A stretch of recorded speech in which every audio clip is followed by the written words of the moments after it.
Good morning.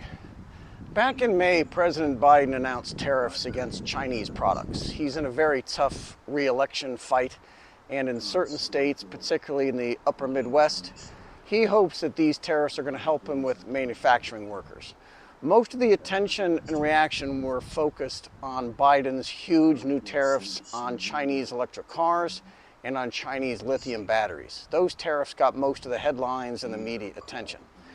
But there were other tariffs on other products that were announced also, and these did not get a lot of media coverages or headlines. All the tariffs were laid out in this White House announcement on 14 May. Buried inside this statement is this tariff on ship-to-shore cranes. The tariff was at 0% and it will go to 25% in 2024. It starts now. In other words, the effective date will be August 1st. In the announcement, the White House said that these new tariffs were to protect U.S. manufacturers of cranes from Chinese ones. The administration is taking action to reduce risks and disruptions to American supply chains, and that we need to bring crane manufacturing back to the United States to support supply chain security. So this was in May. Yesterday, port officials and managers demanded that these tariffs go away or at least be delayed. Houston is in Texas, South Carolina, Georgia, Tampa, Florida, Virginia, New York, 2 in California, and New Jersey. So right away there are 4 ports here in states that will vote for Trump, probably. 4 others are in Biden states. Virginia is leaning Biden, probably, but after last week, who knows anymore. But they all agree on one thing, which is that these tariffs are going to drive up their costs and will drive business to ports in Canada or to Mexico instead. The American Association of Port Authorities is the AAPA. They figure the new tariffs are going to cost at least $131 million just on the cranes ordered so far. Kerry Davis, the president of the AAPA, wants to push the tariffs back at least 2 years or until there's a U.S. manufacturer for these cranes. Remember, the White House says the tariffs are to protect American manufacturers of cranes, but there aren't any. This Shanghai company, Zhenhua Heavy Industries, builds 80% of the newest generation cranes, and there are no U.S. companies on the horizon who can do it. There is a Japanese crane company, Mitsui, with the U.S. division who is in negotiations to build some in the U.S., but they don't even have a building yet, let alone assembly lines for these cranes. When Biden put on the tariffs for Chinese electric cars, he could at least say he was protecting American car makers from less expensive Chinese ones. It's still not a great idea, but at least there was some logic to it, especially in an election year.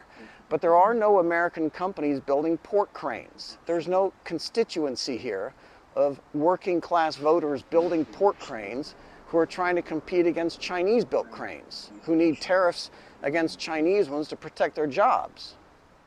Bloomberg goes deeper, port by port, with their concerns and objections. South Carolina says they're already trying to compete against Canada and Mexico, and higher prices on Chinese cranes mean that ships will wait longer to unload. Port of Houston says that their operations would be slower and their existing cranes are high polluting and go against environmental regulations. Tampa Bay in Florida, they say again that they can't find any made in America cranes. Germany and Finland build them but use parts from China and from Russia, and that means a high tariff on them too. Long Beach, California has an interesting argument, which is actually a legal one. In their letter, they say that the Biden administration isn't legally allowed to put on the higher tariffs at all. The U.S. Trade Representative claims that her authority falls under Section 301 of the Trade Act. But Long Beach says that the act does not give her the authority to add tariffs to products during the 4-year review process without public hearings. This is going to be a problem for the Biden administration right here. If Long Beach sues in a federal court to pause the tariffs on ship-to-shore cranes because there were no public hearings, remember, this was just one of the tariffs that Biden announced.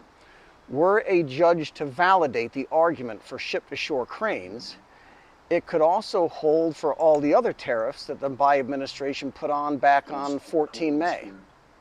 So this carries a lot of risk for the administration, legal risk, that if a judge takes a hard look at the tariffs on port cranes, he'll have no choice but to consider all the May 14th tariffs legally dubious and pause them all.